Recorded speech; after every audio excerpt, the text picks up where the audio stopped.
What is up, everybody? This is Nas, and today we are building the ERC-721A Smart Contract with refund functionality, with mint functionality, and all the things above. Okay, hope you guys are excited. Let's get started. Let's go, everybody. Beautiful. So ERC-721A Smart Contract, what is it? As you guys know, it's an improved implementation on the ERC-721.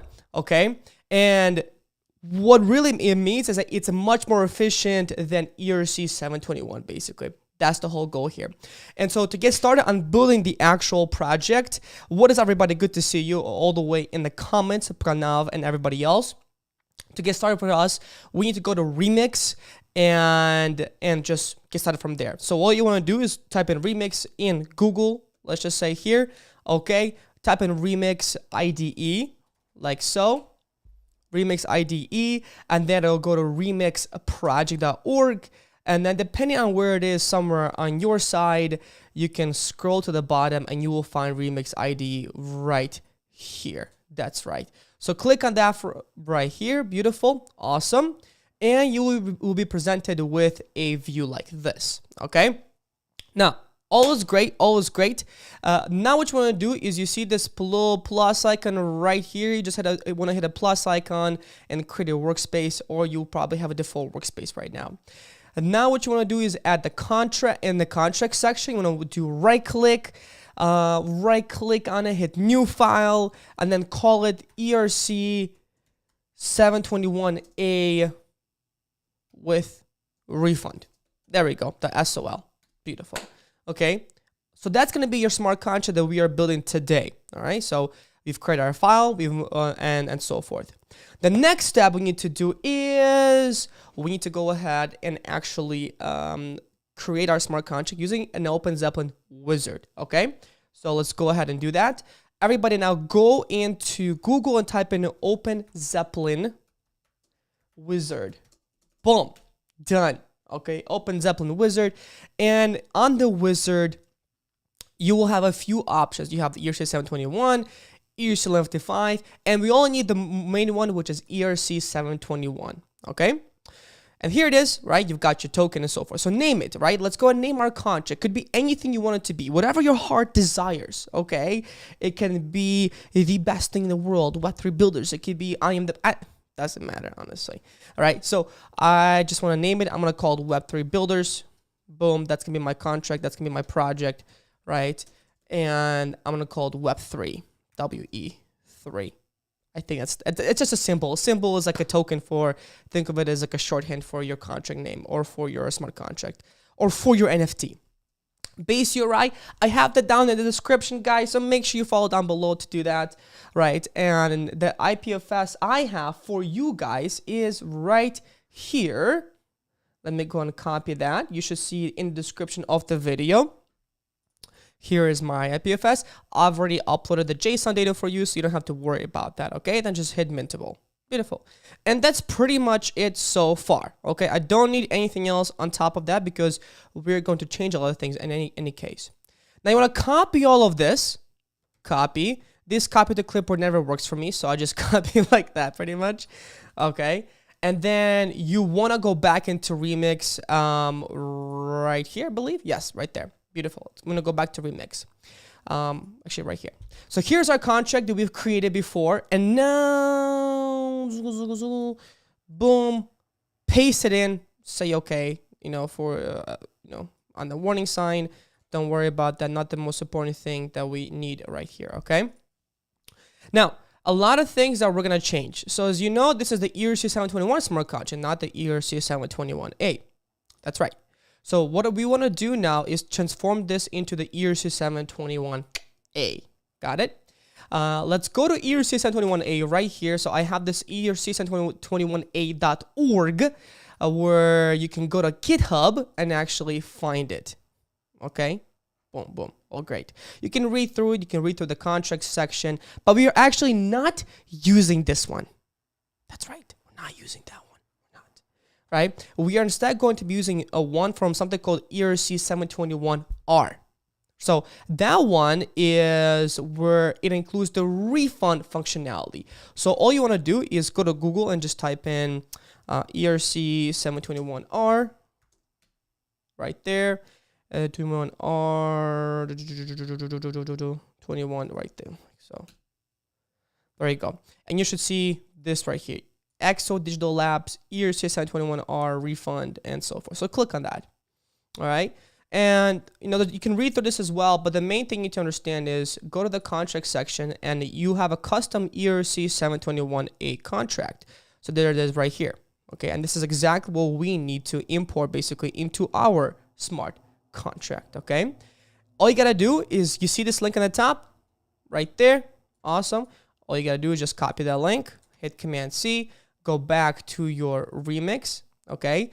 And then import that. Remove this ERC-721 and import that one. Oops, you just got to go like this. You got to go import and then put this instead right here. Boom. Okay. And save it. All right. Now it's going to give you an error, which is completely fine. You need to change this ERC-721 to ERC-721A section. Okay. Beautiful. And hit save on that one. And then, of course, right here, when you create the constructor, you need to change that to ERC-721A as well. Okay. Everything else stays the same for now. Okay. Save that. Next thing, we need to import now the ERC-721R section, which is for being able to refund our NFTs. Okay. And all we got to do now is go back to our EXO Digital Labs ERC-721R. And you will notice a few things here. So it looks like we are importing ERC-721. Beautiful. We will need to import now this ERC-721R, right? And this is an interface. So basically it tells us, hey, we can actually use this functionalities. It's an interface basically. So I'm going to copy this one, Command C, same thing, go back to my remix. And then we want to import, there it is, ERC-721R. Okay. That's it. And then make sure you add a semicolon. Without semicolon, you have nothing, guys. Very important. Okay. And so at this point, you're pretty much set. And you need to, of course, import it as well. So ERC-721R, like so, hit comma. And we have a lot of errors. It should be marked as abstract. ERC-721, that's what error. Base ERC-721A. I'm curious what's giving me so many issues right now. Let's see here. ERC-721A, ERC-721R. That looks to be pretty good to me. Let's see.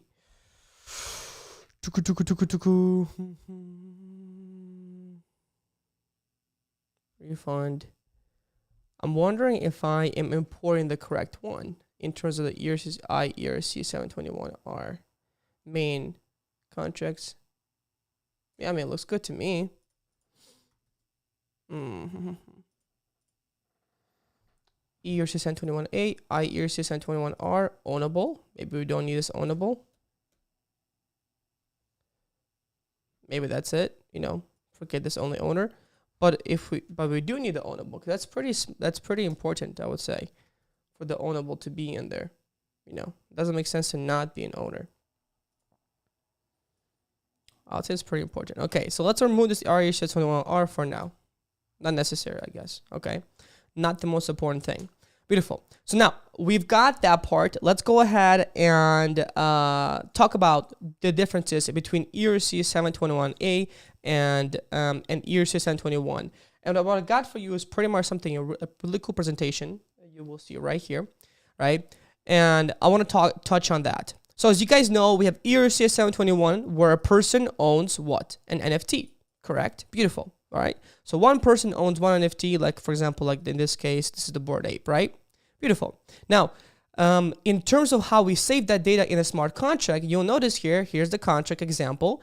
You'll notice that it's all saved inside a mapping where a token ID is mapped directly to an address right here. So you have token ID of 0 mapped to your address, hence why we know who's the owner of your specific NFT right here. Okay. So all is good, said and done, right? And of course, when you think about how that data is saved, right? We have, this is a box for, think of it as like a box in memory. And for every single NFT, we save your address in that box. Boom, boom, right? And even if you have, let's just say you have both the 0 and the 1, right? You have both NFTs, you bought 2 of them, then doesn't matter. At the end of the day, you're still gonna be saved in both boxes, like so, right? And of course, if you buy another one, another person buys another one, it'll be saved right here, and so forth, okay? Now, the difference here within Azuki with ERC-721A that was built by Azuki itself, right, is the following. So, if you look at this one, right, you'll notice here that, it's still, again, we're mapping an integer to an integer, right? And one really cool thing here is that it's about how we're saving that data, guys, right? Before we were saving the data like to 0 to an address, okay, right? Now, whenever we have a duplicate address, let's just say, as in you both bought 0 and the 1 token ID is not going to be set at all for the address. That's right. But then for new people, it is going to be. So here's what I mean by that. Okay, if you bought 2 NFTs, 0 and 1, it will set initially for your first NFT that you've bought, it will set your address, but then it will not set the address the next one, because we know that in order for you to find who's the owner of this one, we have to go back to here, and this will give us the owner of 1, right? And so that's where that saving of data comes into play, and that's also pretty important, Okay. Now moving forward here, and that's how we save the data in ERC-721A, hence why we get, gas savings like this, right? And you'll notice here, right? If Alice is the owner of 100, she's also the owner of this one and of this one. But of course, you'll see that there's no owner set on these ones, okay? Same thing with the Bob, right? He bought 2 NFTs, 103 and 104, but there's no owner set on this one as well, you see? And so that's where that data is saved. It's not the only thing that differentiates ERC-721A from ERC-721, but it's one of the main things, okay? Hope you guys understand that, all right? Now, let's get back into our coding stream right here. Boom, boom, boom. Let me go back to here. Beautiful, right? So here is our piece of code. What we want to do now is we want to be able to change this main functionality, right? So the first thing you want to do is, change this main functionality to include the quantity and remove this owner. Because if it's only the owner can actually mint, then there's no use for this at all. So let's go to remove this public only owner. Okay, we don't need that. And instead of a safe mint address token ID, we're going to say this. We're going to say, hey, you can actually mint a few NFTs, uint 256, right? And give it a quantity like so. Quantity. Beautiful. And when we actually do the safe mint, it's going to be msg.sender, because again, this is msg.sender is coming from an object called message, which is coming directly from MetaMask. MetaMask fills this in for us. And then token ID is going to be a token ID that we will fill it in here in a second. But instead of token ID, it's actually going to be quantity, right? So ERC-721A keeps track of which token ID you're going to mint, because you're minting from 0 to 1,000 and so on, so far, okay? Now, let's go ahead and keep going with this, because at this point, we're in a pretty good state, right? We've got our quantity, we're minting this, and we can mint our NFTs now at this point. Of course, this is not the end, okay? Now we want to be able to add payment. That's step 2, right? So let's go ahead and add the payment functionality. And to add the payment functionality, you need to mark the function payable, okay? Very important, payable.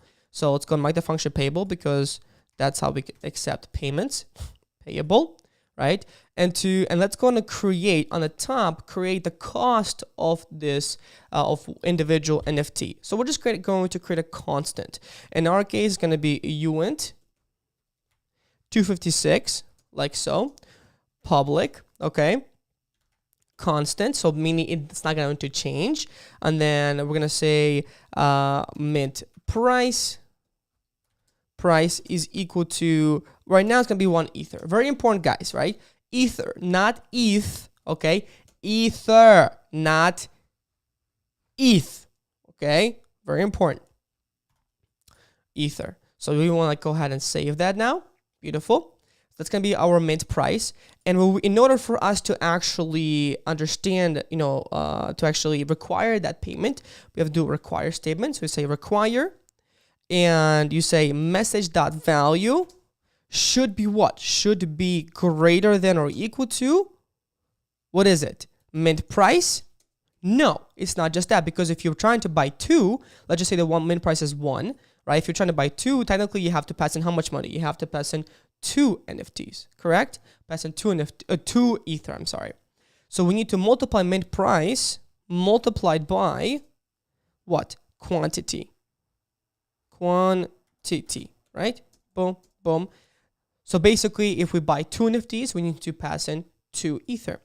Otherwise, if you did not pass that in, then of course you say not enough funds. Oops, need enough. Enough funds. Awesome. Okay, let's go ahead. And so now this will require for us to actually pay to mint 1 NFT. Got it? Now, next up, we need to go ahead and limit how much a person can mint, right? So a lot of times a person can mint 2 or 3 or 4, and we want to limit that number, all right? So let's go ahead and make that happen right now. There's actually a really cool functionality that ERC-721A has that ERC-721 did not, and that's something called number minted per number minted. So all I gotta do is go to require here, require, okay? And there's a function called number minted. If we go to ERC-721A, let me show it to you right here. Boom. There's a function inside here. It's called number minted. You see the total amount of tokens minted in the no, that's total minted. Where is it? No. Oh, there we go. The number of tokens no, that's number bird right there. The number of tokens minted by owner, okay? Which is what we want exactly. It's something that ERC-721 did not have initially, right? And this is returns us just how much an owner has minted.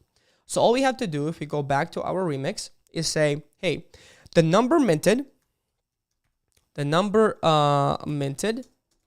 right, by the msg.sender, number minted by the msg.sender, right, plus whatever quantity he's trying to mint right now, should be less than what? Should be less than or equal to what?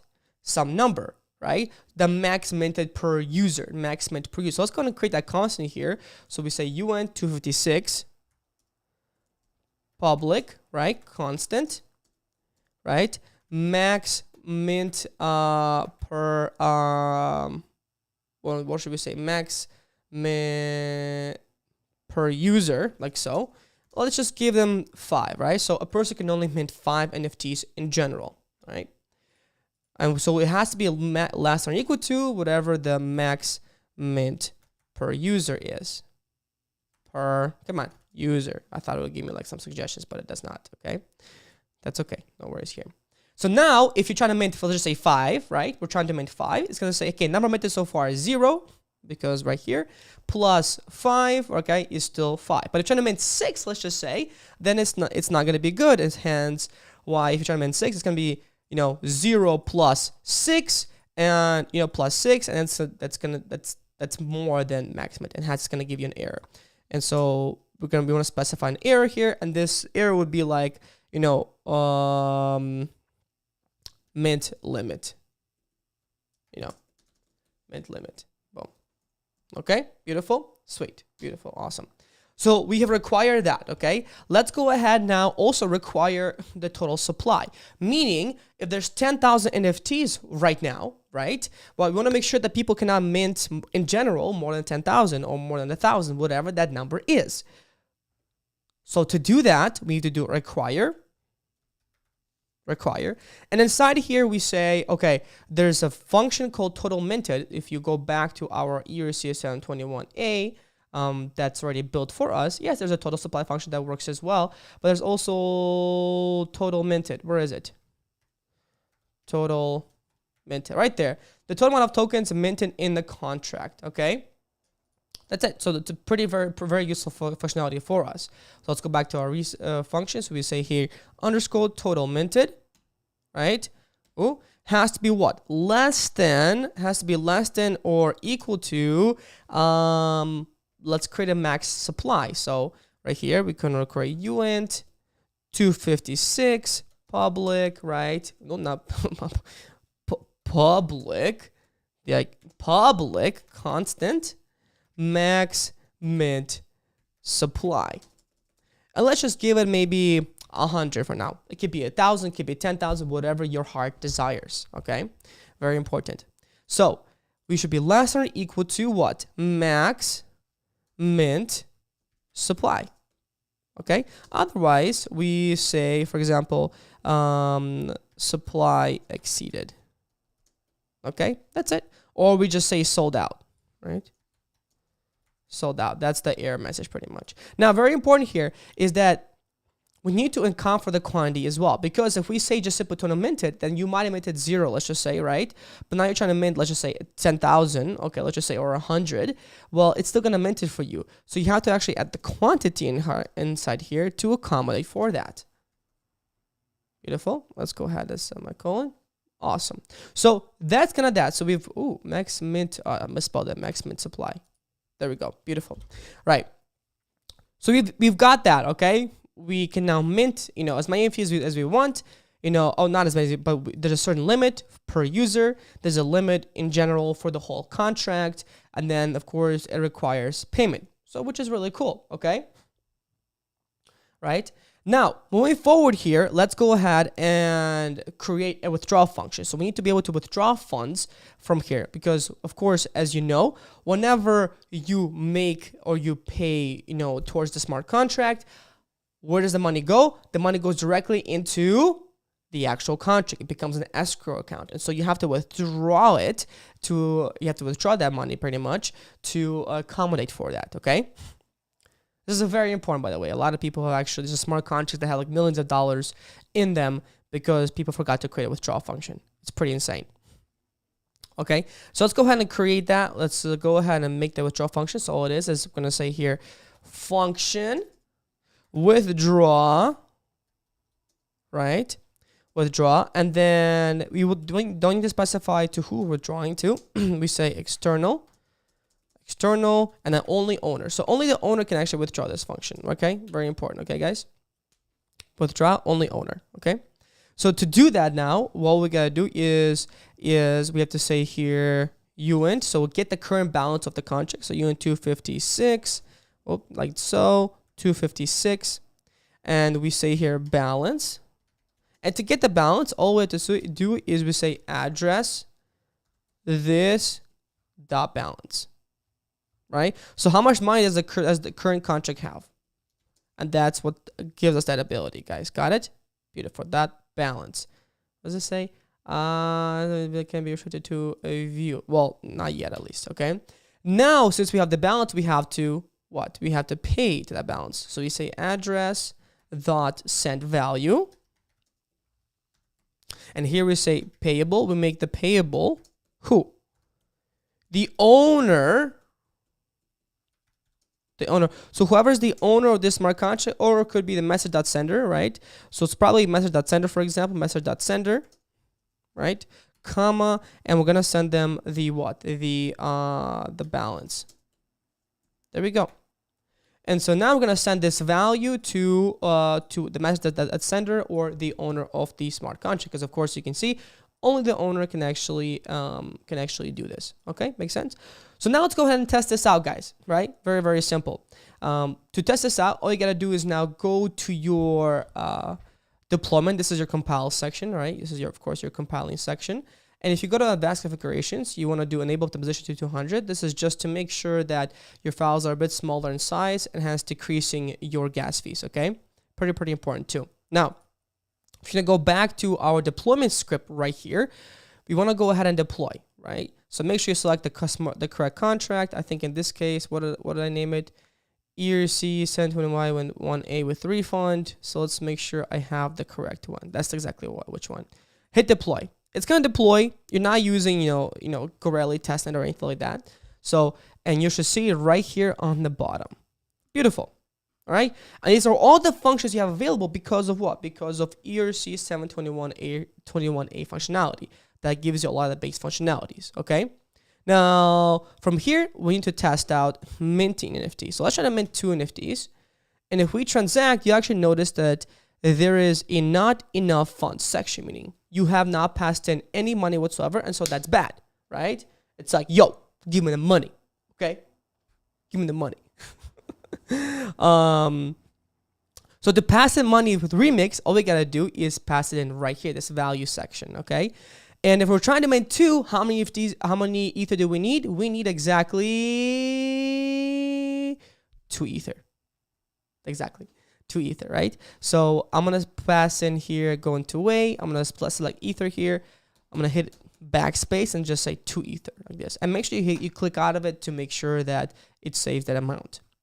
And now if I hit transact, boom, it transacted, and now I am the owner of those NFTs. And so you'll actually see that in terms of the balance of, if I do a balance of, let's just say, of my wallet address, if I use the balance of function to figure out if I'm the owner, you know, it will say that I own 2 NFTs, which is beautiful. And then if we go to token URL as well, if you go to, like, for example, 0, right, you get your ipfs link with the 0 NFTs, the 0 token URI, right? So pretty cool. So we've done the base functionality, guys, which is amazing, okay? Now, moving forward here, we want to now add a refund. Now we want to be able to refund people, okay? So let's just say, you know, this is something that a lot of people, I feel like, are going to start using in the upcoming NFT projects, which is to be able to refund NFTs, or for people to be able to refund themselves, right? And if you want to look at it here, there's a lot of examples that are specified inside this contract, inside ERC-721R. If you look at the ERC-721R example, you will see a lot of things, like, for example, the refund address, the refund and block number, right? The refund period, and so forth.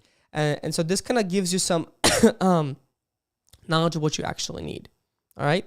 So the first thing we are going to do is, every person should be able to refund themselves if they don't like where the project is going within a certain amount of refund period. So let's go ahead and make that happen. All right.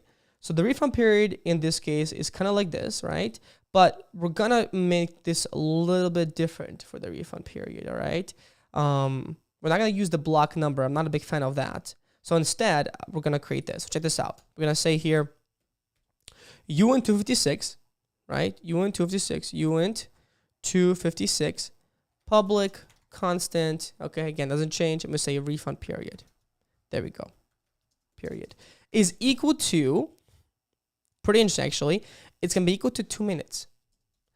In your case, it might be like 45 days or 30 days, right? And actually, that when you say days, that gets converted to timestamp, which is really cool. It's something I didn't even know, a while basically, but you can use that. So I'm here for testing purposes. I'm going to say, let's just say 3 minutes, okay?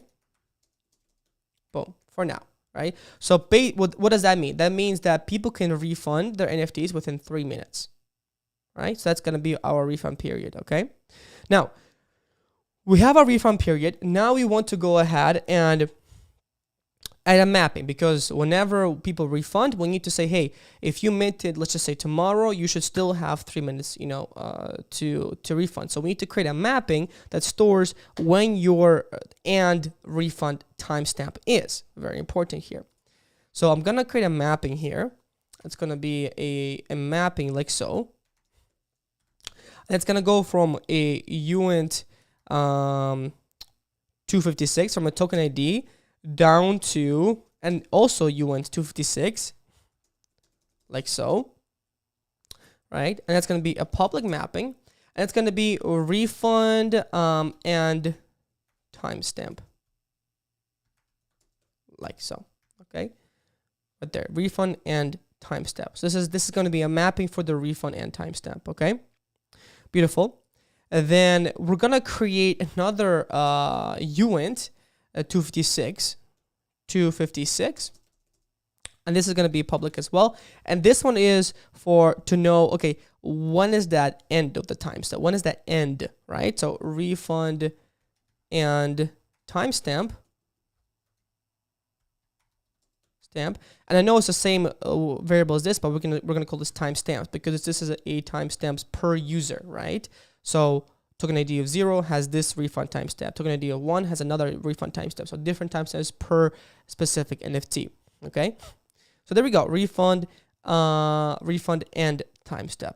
Amazing. So we've got that. And then finally, we want to track who has refunded. So we're going to say create mapping here between uint 256, which is a token ID, to what? To a boolean if that person has refunded or not. So bool. And we're just going to give this a public as well, and then has refunded. Right? Again, keeping track of who has refunded basically before. So we know that way people don't refund twice or 3 times or 4 times. Right? We don't want that to happen.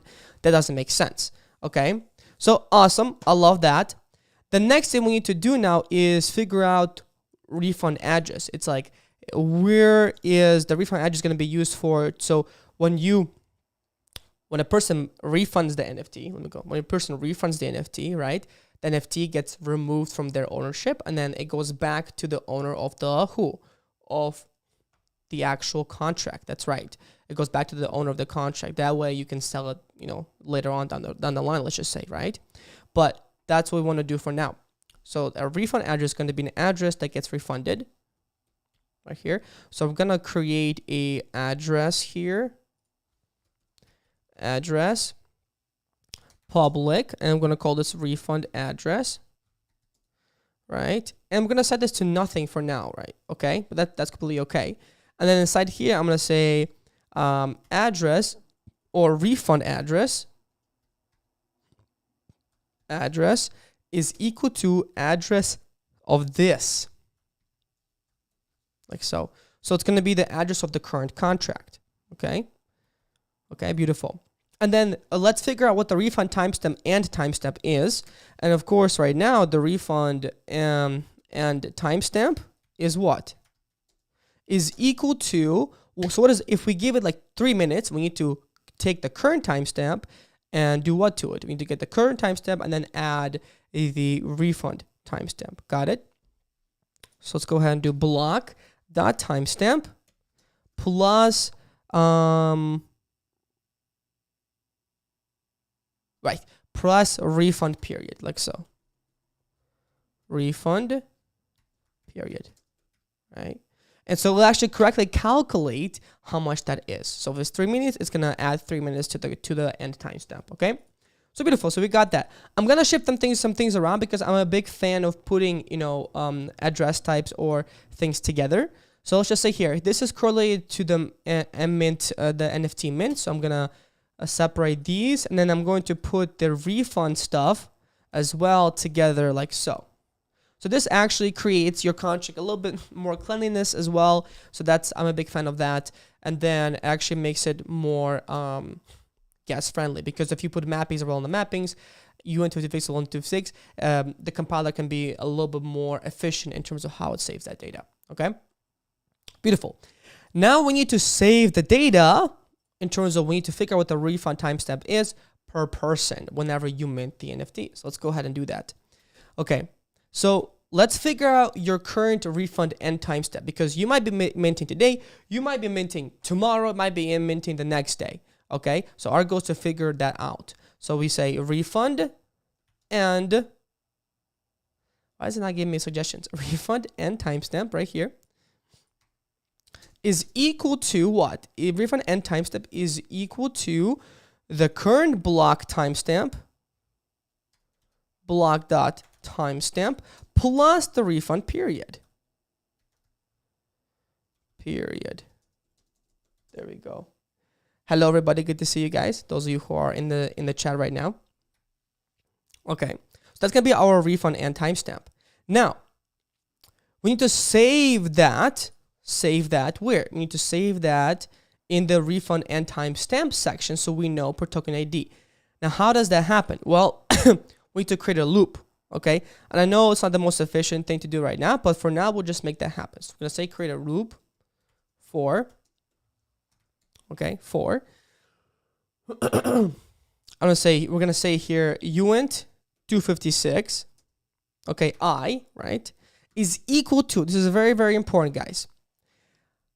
Equal to what? Because remember, we need to save. So if you buy token ID of 22 or 23, your token ID of 22 needs to have a certain timestamp.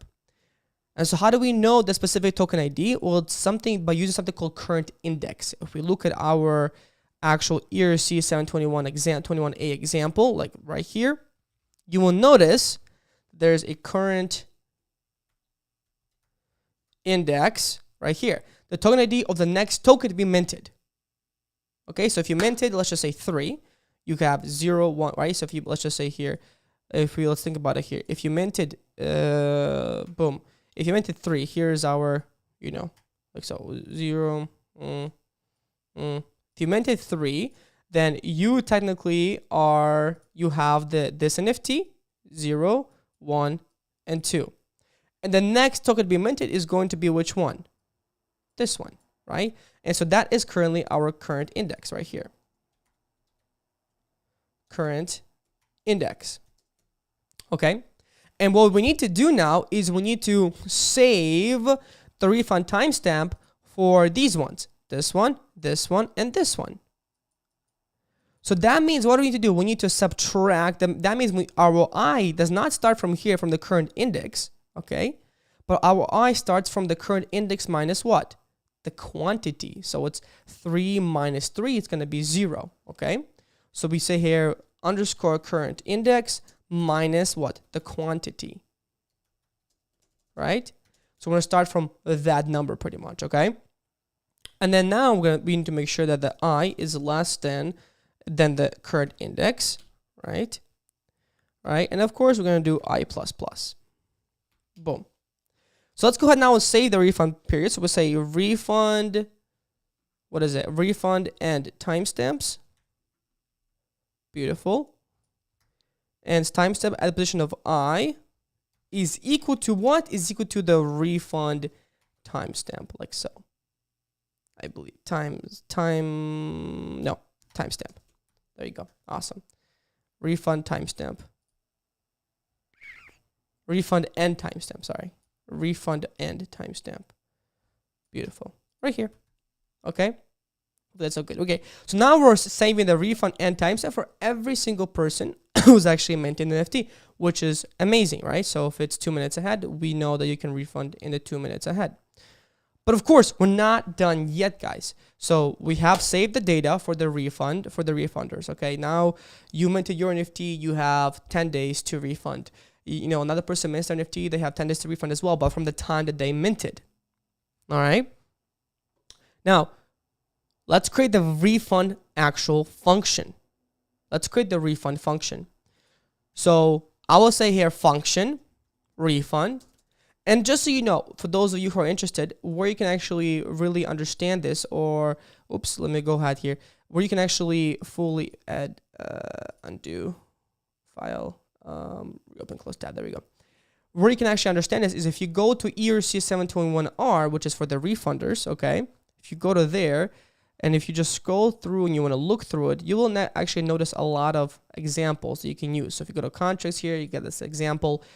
You can learn a lot from just looking at this in terms of how they actually refund, right? So we're going to do the same similar situation in terms of what they're currently doing, but I modified it a little bit because I think it's a little bit better in terms of how I modified it, okay? So now let's go back to our remix here. So far pretty cool. I'm actually pretty pumped, okay? Function refund, function refund, right? Refund, and we need to specify for the refund. I'm just kind of thinking here, the token ID you want to refund. So let's go ahead and say uint 256, right? Token ID. So I want to refund my 0th token or 1th token, whatever it might be, okay? And of course, there's going to be an external function, and that's it.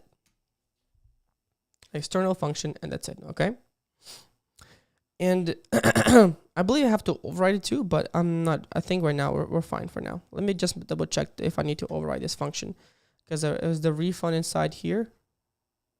Inside the ERC-721A, I don't believe. Yeah, there's no override on this one. That's fine. Okay, beautiful. So let's go back to our remix here. So we've got our refund function. Now a few things. We need to make sure you have to be the owner of the NFT to refund, okay? The owner of the NFT, guys. Right? So when you say we require now, we require that what? The msg.sender is equal to the owner of, and so there's a function called owner of this token ID right there. Okay. Otherwise, like if you're trying to refund, you know, an NFT that's not yours, that's not right. We should not be able to do that. Okay. So let's go ahead, and if that's not the case, it's just gonna say not your NFT. Not your NFT. Okay. All right. Beautiful. Now, moving forward here, we need to figure out what is your refund amount. How much are you supposed to be refunded? Okay. What we're going to do is we're going to create another function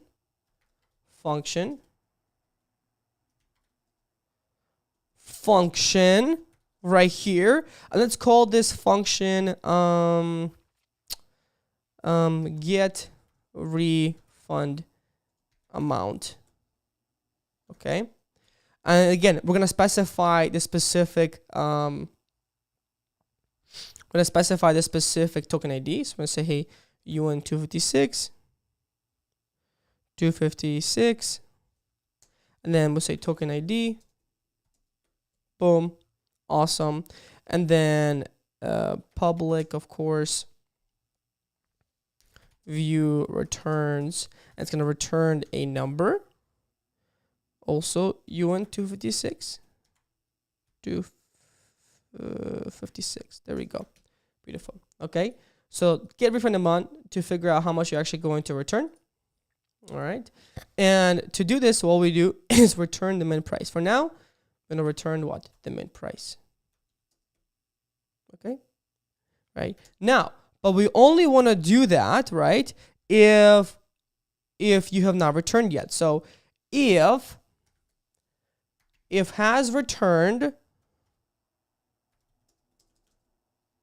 right, of this token ID, if you have already returned this token ID, or if you've already returned this amount, then you just say return 0.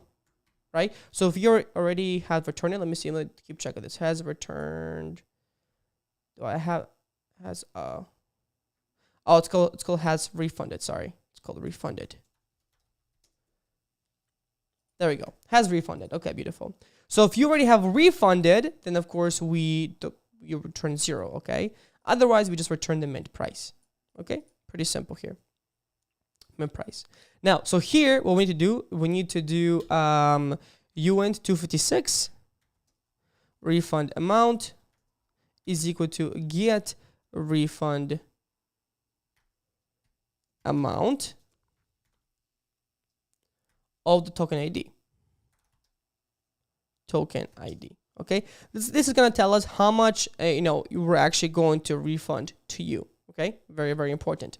Beautiful. So we've got the refund amount. We've got that. Now, of course, when you go ahead, when you mint, we also want to make sure that you have not had the deadline. Meaning, if you're trying to mint after the deadline, then of course you should not be able to mint at all. So let's go ahead and figure out that deadline. Okay. Let's go ahead and create a function here. Function. Get refund deadline, right, as well of the UN 256 of the token ID.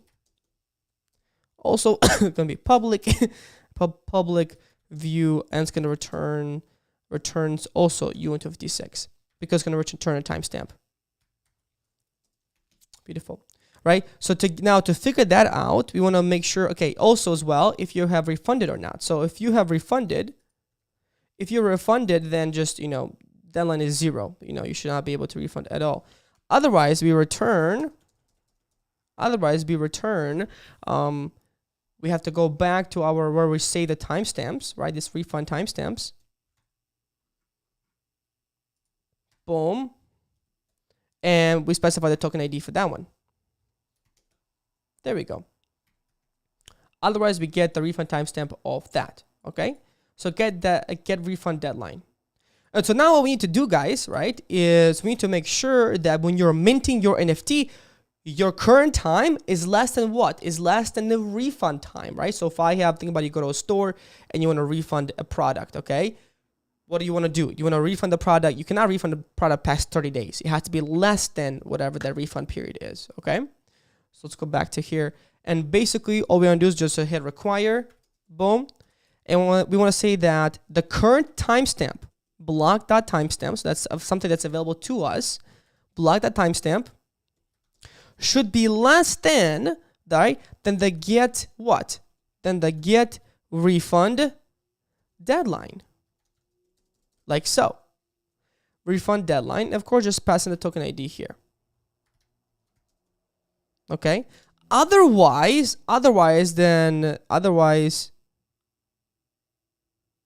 wait. Yeah. Otherwise, just making sure I understand that. Yeah. Otherwise, you have refund period expired. Expired. Like that. There we go. Beautiful. Awesome.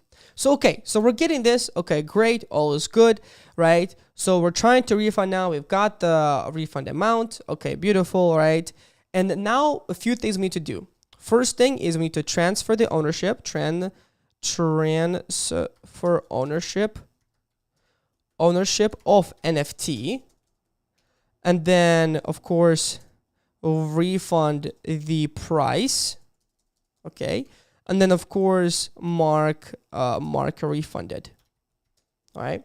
So first thing is we're gonna transfer the ownership of the NFT. Right. So all we're gonna do now is undo underscore transfer. There's a transfer function that's given to us by ERC-721A, a transfer function, and it has a few inputs. You notice here. If you go back to our ERC-721A, it says right here. If you go to underscore transfer, right, from the to and the token ID. It's as simple as that, right? From to the token ID. Okay. So let's go back to the remix now. From is who? Well, we're transferring from what? From you, right? Transferring from you, the message.sender. So we say message.sender to who? To the address of the refund address. That's right. The refund address, which is just address this. So refund address. So let's go ahead and refund. Where is it? To the refund address. Beautiful. Okay. And then we want to transfer this token ID. Boom. Okay. So transfer ownership of this NFT and so forth. Beautiful. Once we've transferred it now, it's time to give you the refund. Right? But let's go ahead and mark this first. So it's going to give you the refund. And same way, in the way we transferred money before, we're going to transfer money now as well. So here we're going to say to this, mark refunded. Beautiful. Let's go refund the price. We say address dot send dot what? Send value. Send value. And this is going to be to what and how much. So we want to specify message.sender, right, comma, how much? The refund amount. Right? So we're going to specify, oh, sorry, I meant to say I have to specify that it's payable as well. So we need to make this payable. Like so. And then we're going to specify the refund amount. Okay? Send value, payable, message.sender, and then the refund amount. And once we have refunded to you, we want to what? We want to actually mark that you have refunded. So it has refunded,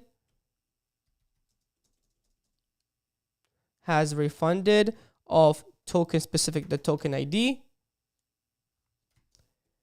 is equal to true, right?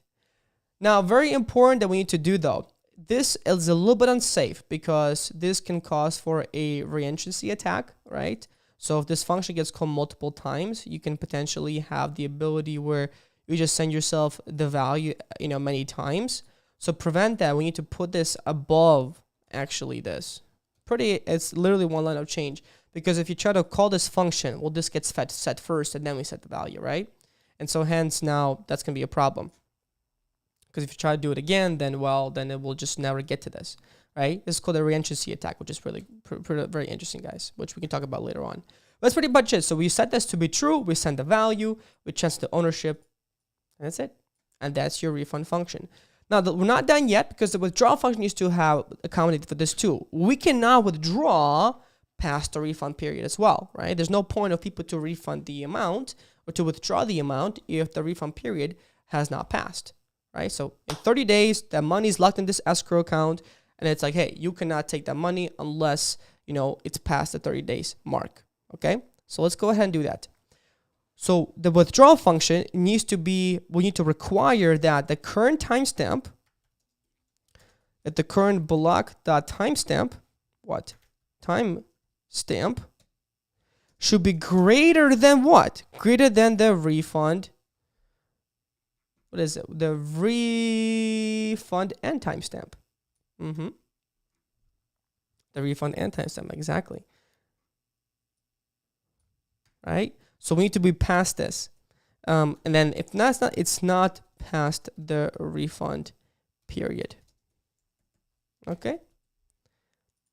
And that is it, my friends.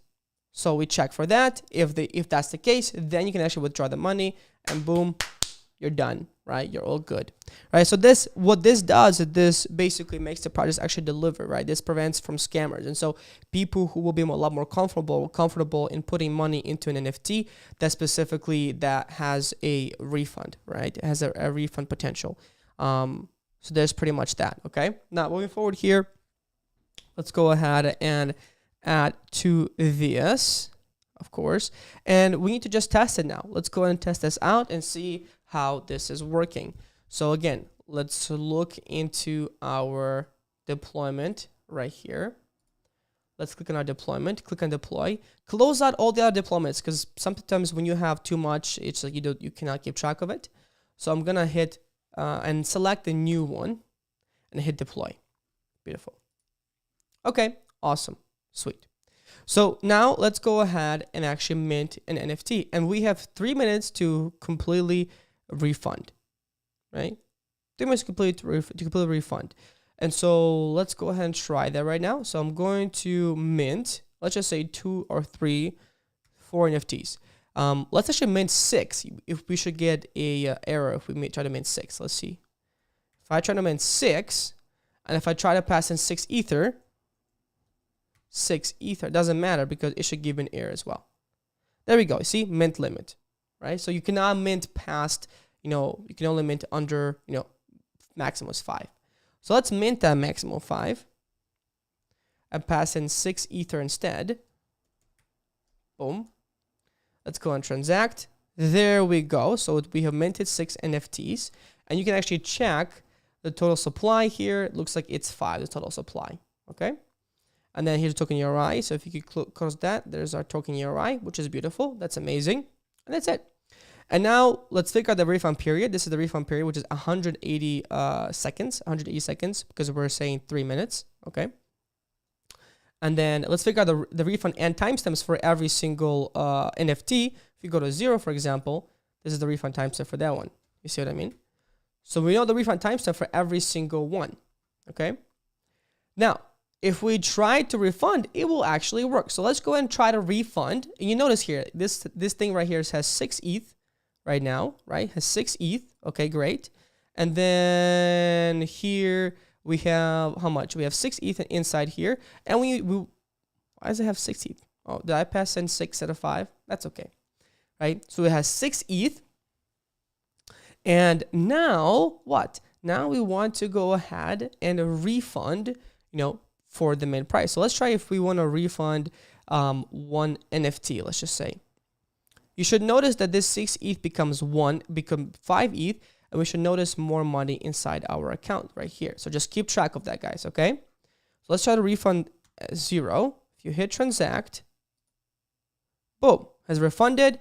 Look at this. This went down to 5 ETH, and then this went up to 94. Okay, up to 94.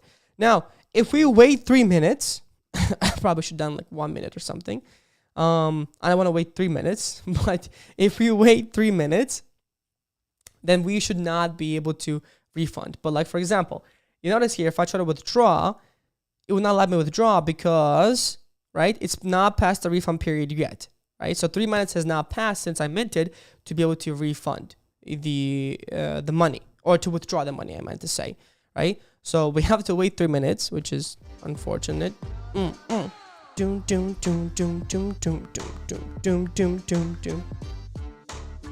Okay, so it's okay. We'll wait here for 1 more minute. I think, not sure how much time has passed, but we'll wait here for 1 more minute here. So let's just say maybe we want to refund token ID of 1. Let's just say, or 1.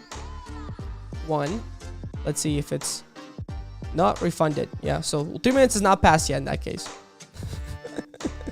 In any case, if you wait 3 minutes, guys, then you will not be able to refund after 3 minutes. I should have made it 1 minute just for us, just for the times, just for time.